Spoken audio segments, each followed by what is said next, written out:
Dr. Heavenly, you was dead wrong setting Quad up on those blind dates. I'm gonna need you to take relationship expert off of your resume.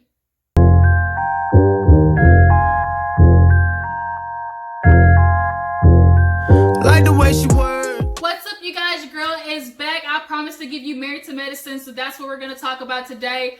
I had to knock out 3 of these reviews. I started off behind, man. I gotta stop doing that. But I promise you the juice from all these episodes. So I'm gonna give it to you guys. Like I said, we're gonna be talking about Married to Medicine. And honestly, this episode was just full of Contessa stressing herself out over a damn party she didn't even need to spend that much money on anyways. When that happened, said, oh, it's gonna be about 10 to 15 grand. I said, bitch, what? Who's spending that much money for 4 hours? Like, I'm glad you got it like that, Contessa, but damn. Like, you could have sent half that shit back on to Parties Plus and ordered some fucking Papa John's pizza, got some store-bought cupcakes, and them kids would have been just fine. Half the details, kids don't even remember anyway. So, honestly, I know you're trying to replace all that guilt, but it ain't gonna do it. But we gonna get to all that part when we get there. But first, y'all gotta hit that subscribe button, okay? Subscribe to my channel. Hit that button, okay?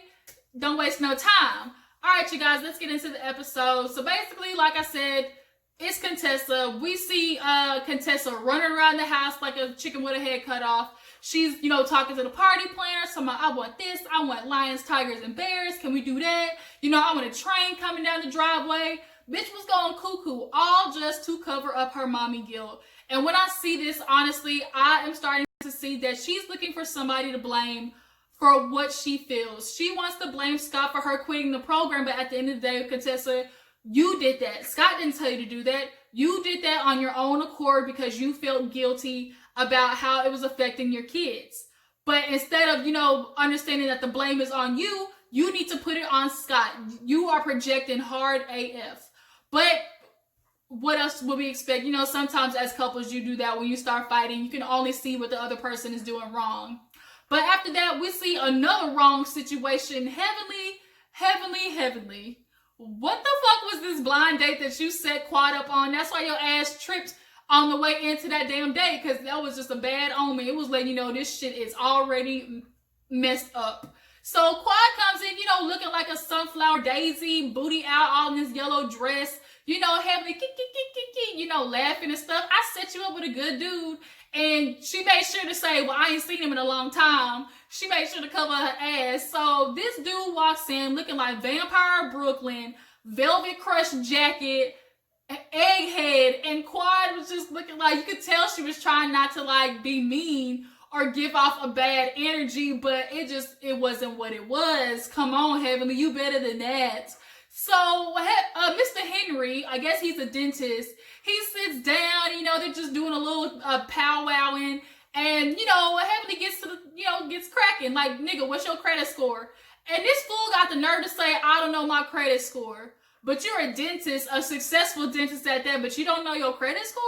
Like, nigga, I even got Credit Karma. Like, what the hell? So then he wants to, breeze past that, talking about, but I stayed prayed up, though. What does God got to do with you having a 520 credit score? Like, nah, nigga, we is not going to do that. So then it comes to, oh, do you have any kids? And he's like, yeah, I got kids. And Heavenly's like, wait, I didn't know that. He's like, yeah, it's recent. I got a 1-year-old, but I barely see them. Me and the mom aren't agreeing. Boy, that is strike 3, okay? First of all, you got bad credit. Second of all, you got baby mama drama. And third of all, you don't even see your kid. Like, it's recently, nah, you gotta go. Like, next. So speaking of next, at least Heavenly had a plan B. But Dr. Henry had to say, oh, this baby's new because, we were off and on. Sometimes she would pop up. And as Quad said, oh, a pop up turned into a pop out. That's what it did. So you already know he's going to be messing with that woman from now on, because niggas who have babies with women, they're always on the back burn. It just is what it is.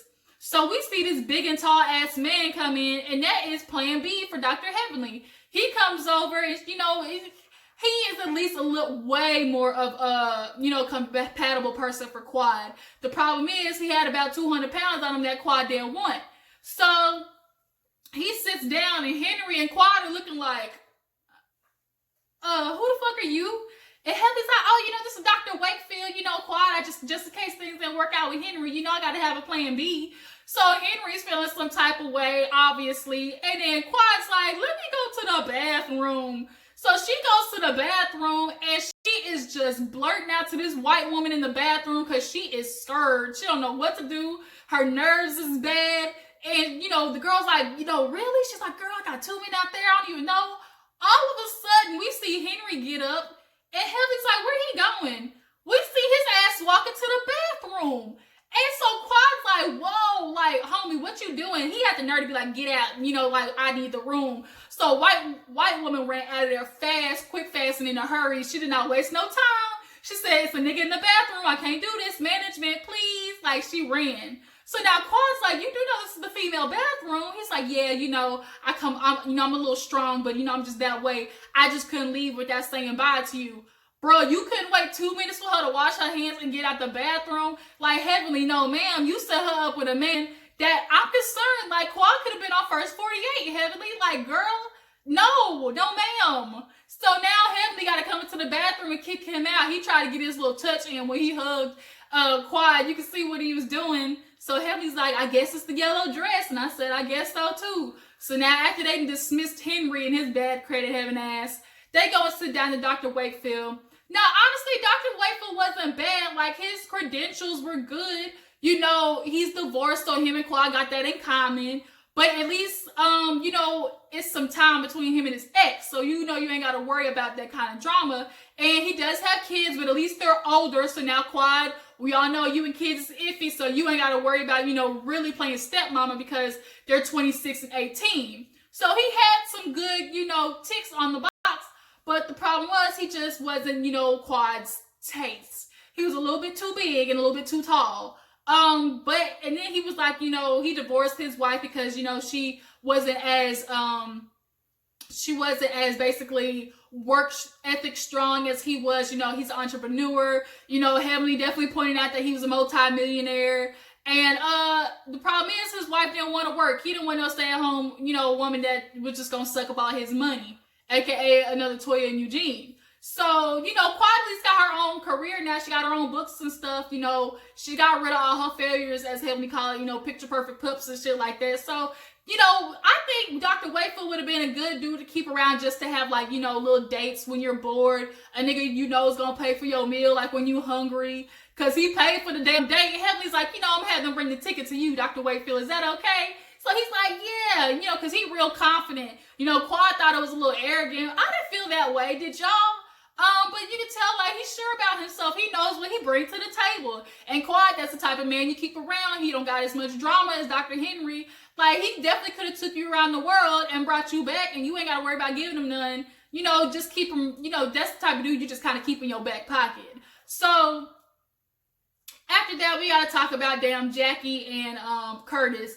Jackie is building a new, office. She's outgrown her old office, and it looked good. Like, the building was nice. Curtis has now, quote unquote, become the project manager, aka I'm unemployed, so I'm gonna work for my wife.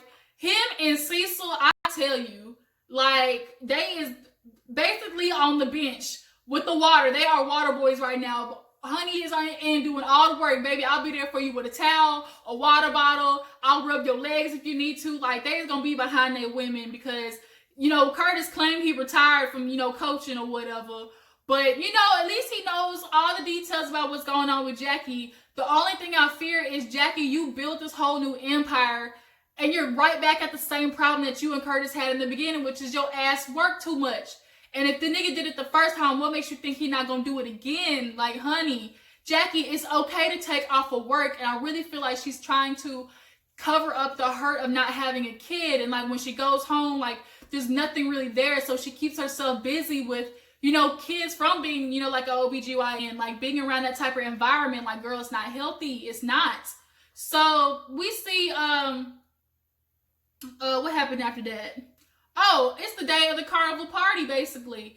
It is, what are their names? Her kid's name? I don't remember the kid's name, but she likes calling them lion, tigers, and bears. So, she's running around the house, cursing people out. Look, I got 3,000 worth of decorations. Get the cars moving. Like, this ain't, like, she was cussing everybody out. Now, I ain't gonna lie. Like, if had she came at me like she went at Scott, like, bitch, I would've went in the house and propped my feet up, let your ass handle it. So everybody's showing up. It's like 200 kids there. Heavenly comes down, gets her ass wet riding on the train. You know, Toya comes with her kids. Mariah, she ain't bring her kids. Simmone and Cecil come with some cookies, which they didn't need because they had all the damn candies you could think of at that damn party. And the party was, I guess, cool for the kids. And now, Contessa, I get it. You want to, you know, try and replace the guilt that you have, but it ain't going to happen. But what was funny was when Mariah ran to Toya and her son. He's like, the pool is dirty. I said, oh shit, no. Like, it was a lot of kids in that pool, and I ain't gonna lie. Like, you gonna have to be the person, like, your kids got to get in there first. I ain't gonna have my kids in there with all them kids, like, cause they just passed on viruses and disease like nothing else. All it takes is one kid to be in the pool sick, and then everybody else is infected. I don't do that. So Toya was like, no, you not get back in the pool. No, you already swam. I was like, damn, Toya cut that shit off real fast. So then Simmone and Jackie run into each other. And, you know, Jackie's talking to her about how she's stressed out. She's got the book. She's got, you know, opened up the new building. And Simmone, like, this is, you know, nothing new for Simmone. Like, when she remembers, like, you know, back in the day when they first met, Simmone was like, bitch, I closed my doors at 4 o'clock. And Jackie was lucky if she was even done at 6. So, you know, just hearing that, like, this is something that Jackie always does. She purposely overflows her book to avoid the hurt of not having kids. And it's really sad to see that. And it's just honestly going to affect her marriage a lot more. So, you know, Contessa's running around seeing her kids. The kids ain't really giving her no damn attention. So what the hell you do this party for? For them not to even say nothing to you. And then it was funny, Simmone and Heavenly ran into each other. They were talking about how Simmone, I guess, lost some weight. And she like, where your booty go, Simmone? Where your booty at, girl? You ain't got no cheeks. She said, but you can always buy one like Quad. She said, oh, I ain't mean to say that. I mean, you know, Quad, she always had booty. You know, Quad gonna kill me. I said, Heavenly, you get so messy. Messy boots. And then her confessional, the, you know, production messy as hell. They start do a flashback to when she was shaking all in Carnival, had a little booty. But now, Quad, she do got some donk. She said, oh, you know, that's natural. It's natural, you know, natural. And I was like, you know, some girls like to consider, oh, because I did the fat transfer, this shit is real. It's all mine. Bitch, don't play. That's your fat, but that is not your booty. That is not your natural booty. So, heavily messy. So then, you know, the party's still going. We see Cecil. Was it Cecil? Yeah, Cecil and Scott end up talking. Now, they're talking about how, you know, Contessa introduced therapy to him. And of course, he a black man, like, it's not what he want to do. He's stuck on this thing, oh, we can fix it. Like, you know, we just got to study the playbook better. Like, Scott, I'm sorry, what y'all doing ain't working. And finally, he realized, you know, sometimes Cecil had to let him know, like, sometimes as men, we're not seeing the big things that women are seeing, like, what is so important to them. We're seeing something totally different. So he's like, you know, it's good just to go to therapy. And at the same time, Contessa was talking to Heavenly. You know, Heavenly's asking her what's wrong. And she's just saying, like, we're basically two ships in the night.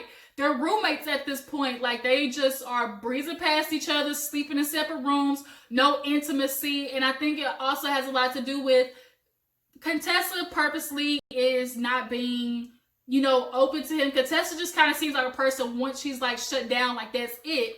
And she has a hard time opening up, I think. So that, I'm sure, has a lot to do with. Plus, like, she's holding on to the fact of this damn program. But, bitch, that's your fault. You decided to leave. Don't put that on Scott. I'm not going to allow you to do that, Contessa. Yeah, the nigga was complaining, but you can spend $15,000 on a party, but you can't spend $12 an hour on a damn maid or on a damn nanny. And your kids are old enough to fucking do dishes, laundry, clean up toys and stuff. Like, I'm not understanding why this is so hard for you guys. So then, you know, they do the cake and everything, and Scott hits Contessa in the face with his damn kid. He tried to, like, pick her up, and he swung and hit her in the face. I was like, oh, Lord. And then finally everybody goes home, and, you know, Contessa and Scott finally have time to talk and stuff, and she's like, you know, I'm sorry for stressing. I was kind of going crazy, and Scott, he's like, you know, you just gotta let, you know, stuff, like, breeze past you. Like, we do have a lot to deal with, work, life, kids. And so she's like, oh, are we just faking, you know, the Metcalf?